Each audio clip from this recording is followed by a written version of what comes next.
And of course, talk radio has become this thing where if you listen to this channel, it's all Republican. If you listen to that channel, it's all Democrat.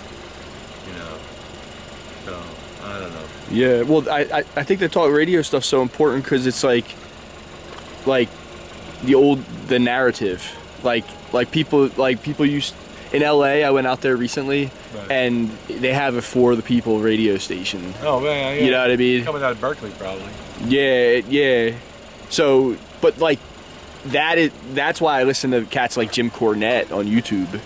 It's because he's doing it in the wrestling world, but I think people need to do it in the music world. They need to do it in all that shit. Well, I mean, when I was a kid, my father would bring home the daily news. Never really did like a newspaper myself, but he would bring it home for the crossword in the news, of course, and the jumble. We used to do the jumble together. Yeah. But you know, the newspaper used to tell you news. Now it's some little sensational thing. Who killed who killed who killed who. And then the rest of the paper is whatever lean they're in. The Republicans are all this, that, the other thing, or the Democrats are all this, that, the other thing. Right. And newspapers always started out partisan. They started out partisan. Just by nature, they would start out partisan. A lot of newspapers started out in little one-horse towns, right? So whoever was doing the printing, his political lean was what the paper was about. Yeah. A lot of people don't know this about me, but my grandfather was actually a radio host in Philly. I didn't even know this about him, but it was interesting because he knew that they had to get out like the liberal side, but he also knew like Rizzo. You know what I mean? So it was like this weird dynamic of stuff back then in the 60s. Well, that's what I'm saying. Like back then, they were talking about this on my talk radio not too long ago, which is, you know, journalists, if you're going to call yourself a journalist, get back to journalism. Don't, you know, and how the government now calls journalism spying. Wow. Okay, well, you know, the reason why there is that right in the Bill of Rights is because the founding fathers didn't want anybody to get too greedy. Yeah, wow. Mostly greed. Mostly greed. Well, that's what's going on now, man. You see the companies that are getting rich off of the pandemic and shit. Yeah, well, yeah. What was it? They were talking not too long ago in July where the top 5% made $60 billion in the time that 2 million people went on, didn't even go on the dole, just lost their fucking jobs. Yeah. You know. Yeah. Yeah. What do you think about all this? What do you think? I don't know, the pandemic shit. I mean, pandemic, listen, I'm sure there's some kind of something around, and they probably released it on their own recognizance anyway. You know what I mean? Just to form this thing going on. You know, you go back into the history of this guy Anthony Fauci, who everybody loves. Yeah, this is the guy that fucking prolonged the AIDS crisis. He did all kinds of bad shit, this guy, you know? And I don't understand. Like, I always thought if you do bad shit, you read a history book, you hear how these guys years ago did bad shit, and eventually they got fucking caught, you know, and they put them in jail or took their money or did whatever. Why can't you do that today? Well, think about this, Perry. Well, actually, I know why I can't do it today, because the government is in hock to the banks, right? So whatever the banks want to do, you know, if the banks want to throw money into some polluting fucking company, then the government doesn't really have much to say, you know, because then the bank will say, well, okay, so pay us up. Yeah. Well, think about this, like, whatever is the stem of racism, whatever it is, it's probably something that nobody thinks it is. It's probably something that happened that was so small, that got so blown out of proportion, and then things got taken to certain levels, and it's become a 500-year problem. 500 years? I bet, I'll guarantee you there was racism near 2 million years ago. Okay, because around, we'll go 150,000 years. That's us. We're there at 150,000 years. We're Homo sapiens are there. Yeah. But there's also Homo neanderthalis, and there's the Asian branch, okay, that has developed. And this is from like the first time that a Homo took a walk out of Africa, which would be like a million years before 150,000 years ago. I'm just gonna say no homo, but yes. Well, at the time I'm talking, there were 3 Homo species, genuses on the planet.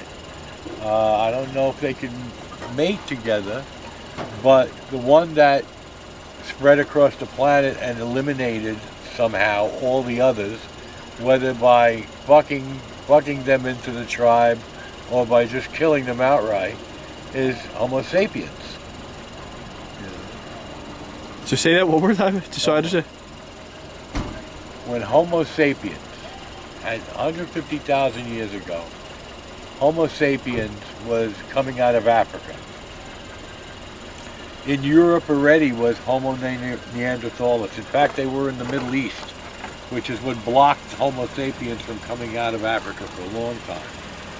And from that first outgrowth, before 150,000 years ago, there was another migration that reached Asia and put up another Homo ancestor called Erectus. I'm thinking Erectus. And Erectus... All these names, man, it just makes it sound so fucking gay. I know, it is gay. It is gay.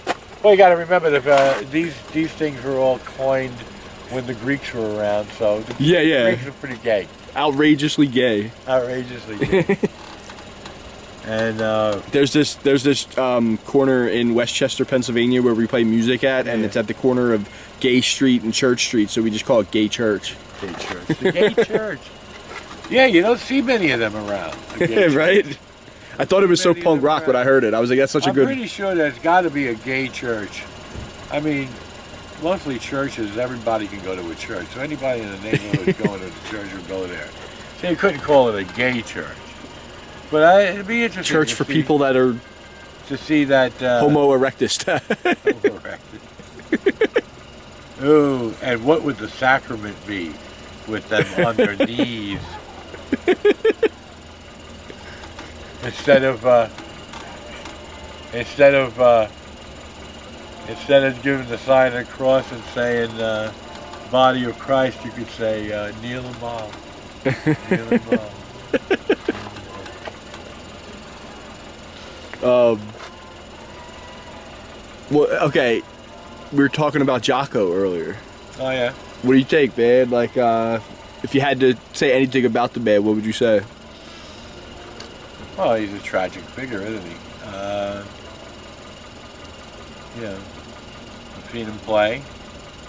I've talked to him in a diner, hanging out. You know, he was just a regular guy. He just had he had a pretty nice handle of the bass. You know. I remember him walking around with a brand new bass and a pair of pliers in his hand. What do you do with the pliers, Doc? You got to pull the frets out of the guitar. Because somebody bought him a bass, but they bought him a fretted bass. And as he did, he pulled out the fret. That's how the bass player in the Stones ended up playing fretless bass. He was originally a guitarist, and the Stones wanted him, and they convinced him, yeah, he's just going to play bass for us. Fuck. So he traded his guitar in, and he bought a Jap bass. And Jap bass, did you ever play a guitar where the frets are not finished on the ends? Yeah. And they hang over the fretboard a little bit. I think I know what you're saying. They can actually cut you and scratch you. Yeah. Right? So that's how that Jap was not well finished.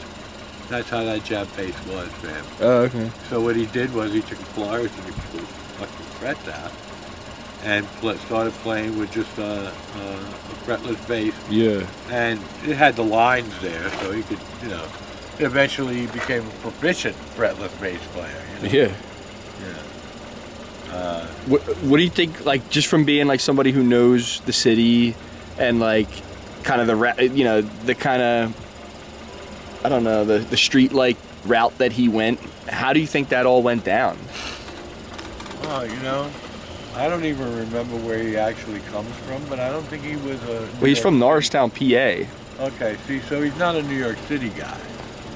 And, you know, when he was in Norristown, PA... Then he was down in Florida, I know. He had people in Florida, right? Yeah.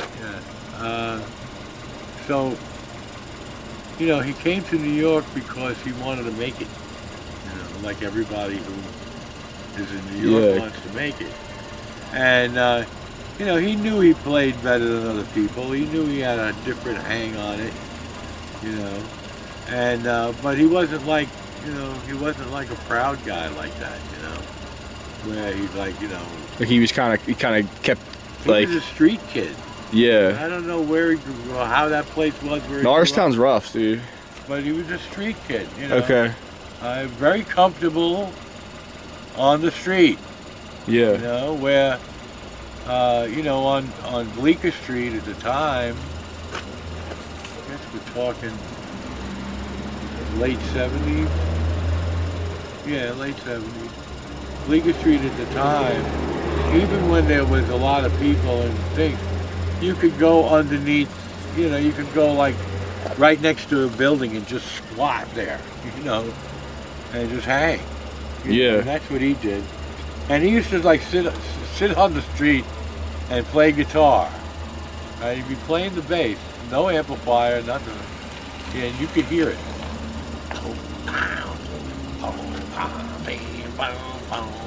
You know, he was no really, amp. You could hear him just no loud and amp, but clear. you could hear him. Yeah, because he was the way he held the guitar and the way he was plucking. Yeah. Yeah, man. Jocko. I heard some stories with him down, like he would come down to Philly and pop in at certain studios, and he'd be kind of wild, but like I don't know. Everybody seemed to always a party boy. He liked to party. Yeah. He liked to party, and when certain people saw that he liked to party, they said, "Yeah, here's a guy. He's fucking extremely talented. We won't have to pay him much, and he'll just fucking add to it." Yeah. I mean, it's not like he made millions of dollars playing for those bands that he played for. Right. But it's obvious. Well, you know, like didn't he write his own albums? It seems like with him, he you know. I mean, is that kind of how it is with some of these guys? It's like the songs they get kind of what they are going for. Like he kind of lived out his dream, but like it was just, you know, a little wild or whatever. He lived out his dream, but you know, he was a natural for being an addicted person. Ah, shit. So when that happens and you have talent, the next move that people make on you, not that you make that move, the next move you make is you're being used. Wow. You're being used. Yeah. Well, when you're just not able to hold it together. Where you have no place to live, but this guy wants you to do an album with him, so he's going to put you up. Yeah. You're at the mercy of everybody else. Right. You're at the mercy. You need $1, you got to ask him. Yep. It's like being pimped. Yeah. Like being pimped. Exactly right. And the music business is just that. Whores and pimps. Pimps and hoes. You know, I've been getting a little bit in touch with some of this southern rap shit, because like for a while I didn't really fuck with it, but some of the guys in Houston, man, they got some crazy shit going on. Like that dude Pimp C. This dude was like speaking out against what everybody was doing in the rap game in, like, you know, the late 90s and 2000s. Wow. And he was going in and out of jail and shit like that, and it was just a really wild story, man, to see to hear about. Yeah, well, that's not actual gangster rap. That's Right. Guys that do rap that have actually lived behind bars Right. and did criminalities, like you know. Well, like I guess like it's interesting. Like he was basically speaking out about how the game had gone away from what it should have been, and when people do that, it's like you got to give them credit for just not being afraid to say, yo, you know what, like things are fucked up, we got to bring it back, you know. Yeah, I guess. And it's the same thing that Jim Cornette's doing with wrestling, but I think it's harder to do it with music because it seems like the rewards with this stuff can be very selfish. It's almost like it would be equivalent of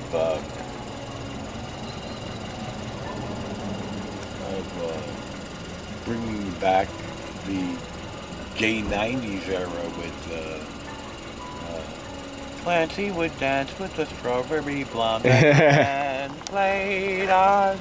Right, so like a lot of people who are doing rap now, and the producers and the people who put money into it, the rap they do now it's not the rap that started out. Right. And it's not even the same vibe when it Right. started out. Right. Rap is a semi-political form. Like reggae is always a political form, you know, to some extent. Even when he's telling his girlfriend, like, you know, come and spend the night with me. He just, you know, for some reason the cops are there with a gun. You know. Because Yeah, shit's crazy. Because he's got a little ganja in the bag or something, you know. Yeah. The beast. A good night gone wrong, you know. Good night going wrong, yeah. But what were we just talking about before that? I forget. I was just saying, like, you know, bringing. You were talking about about the Houston guys. These Houston guys wanted to go back to the older form of rap. Right. And I guess what I was gonna say about that is like, it's hard enough to tell people in the world not to be selfish in this country. As in, like, people go out there. No fucking doubt. And they're just like, you can't tell nobody shit. In this town. Yeah. Never mind the country. Right. People are all scrambling to go somewhere. Right. See, now that may be what you see in me is, I'm not going anywhere. You know, I'm not. My plans are to eat well and stay healthy. Yeah. Stay alive. And stay alive so I can read. Yeah. And put some more knowledge in this stupid head of mine. You know, and maybe get back on the drums a while. Well, you know, so with me, something I've done is I somewhere down the line was like, you know what, I'm not going to make this about money, but I'm going to do exactly what I want to do. And well, that's what I did. I did it whether I had money or not. I mean, yeah. I knew I needed money for doing stuff.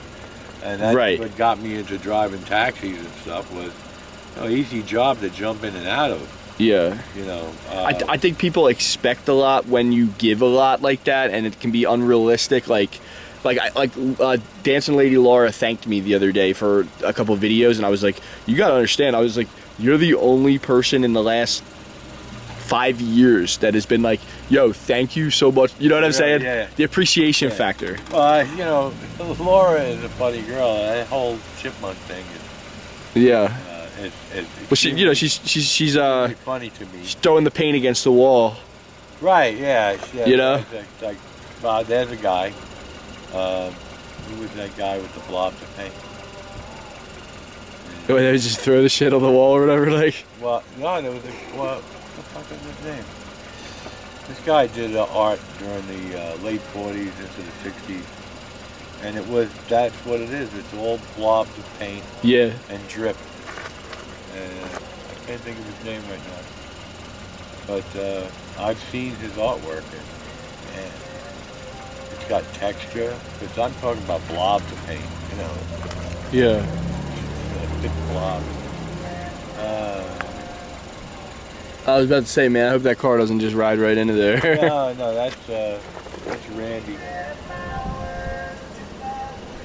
She stays here more than she stays at home. I had the idea yesterday. We were out here chilling last night. And we got, like, you know, the go ahead from like the Po 9 to be like out here or whatever. Like it was some of these guys from town or whatever. But Man, What, over by the van here, hanging out? yeah. Yeah. Well, as long as you guys ain't making a fucking mess and aren't disturbing the fucking tourists, Right. you know, if you're out of sight of them, they're all right.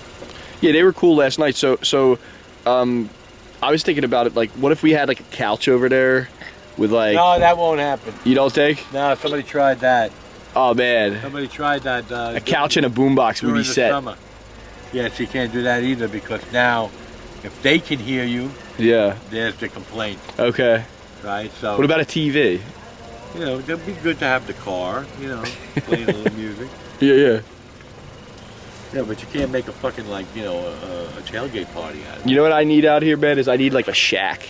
If I had like a shack, I'd be straight. When you get one of those little shacks, one of those little What do they call like the tiny home, Jones? like bread barns. A you know? barn, yeah. You know, a little bread barn, and put it on a trailer, and just trailer it along with you. And when you're tired, you go into your little tiny shack, That'd be dope. and you just lay in your little bed. Go put it out in like turn a, you your know, heater on. like, you know, like out in the woods somewhere.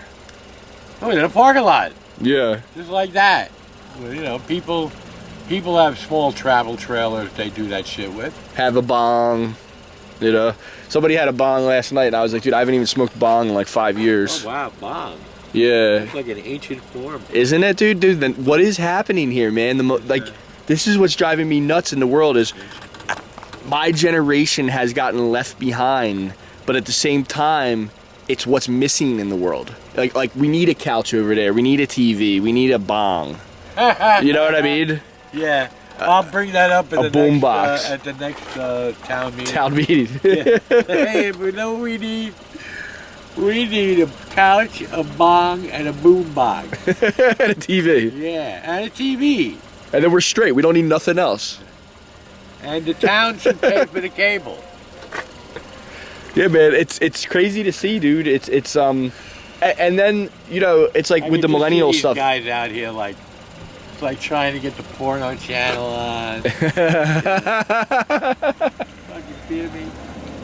Like, so with the millennial cats, it's like, this is what I see. It's like they're like little brothers to us, but like they don't understand what it was like to be primitive. Yeah, well, primitive. You know, primitive. You're talking primitive, and it's basically only a 30-year stretch. The thing is, they've been isolated, okay, because of their software and hardware that they use. It's Right. Like, you don't see kids playing a fucking game of b-ball. Right. You know, it's like they got to be on their fucking their device. Right. You know. Right. And you know what? What I'm holding right here, like a camera, Yeah. this was like the end of it all. Was like when the home cameras, Oh, like, I remember when they were the size of your shoulder. right. Kidding me? Right, that was the one that I used to have when I was a Put kid. big VHS in it. Yep. Yeah. Yeah. You know, then they invented the little baby VHS. And that's another one, the VHS, man. VHS had soul, man. It wasn't streaming. It wasn't, even DVDs were a little different, you know, the digital. Well, digital was different Like, because it's... VHS was down home as far as film, you know?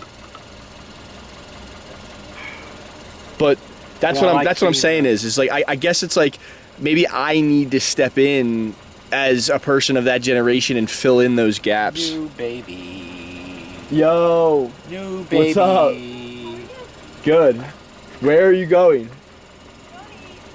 Chill out. Take a walk. Good. Yeah, new baby there. She's cool.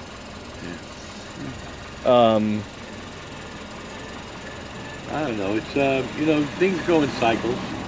Yeah. Things go in cycles. You know how Jogger says like the Frankenstein vampire people and shit? Like the reason why I bring that up is like I actually kind of see what he's saying. Like, you know the people that are just like they just don't get it? Oh no, there's method to his madness. Yeah, yeah. Certainly is. So but like why, like, okay, I watched like some award ceremony for music the other day, and it was like, you know, it was like all modern and popped out and borderline Luciferian, you know, it was just not where I want to be. Gothic? Just like No, it's like the way people are connected with the cell phones, and then like the message, and then it's like Oh, right, the yeah, presentation. It's just too. There's nothing good about it. Yeah, right. So I guess what I'm saying is like I don't understand how people can get so off track. Because for me, it's like I could sit out in my fucking car by a mountain and just be like, "This is great." Yeah, well, you're the. It's better than what's going on that, you know. You're the 1 in 1,000 now.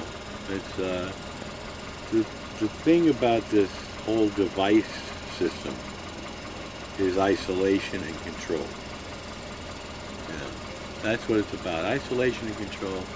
They can, if they want, they know your number. They push a button. Oh, he's sitting in the graveyard over there by the artist's grave. All right. Now I know where to go get him if I gotta go. You know, that. Yeah, like being that tracked. Freedom is gone. Yeah, everybody's Freedom is tracked. gone, and we gave it up. We gave it up to them.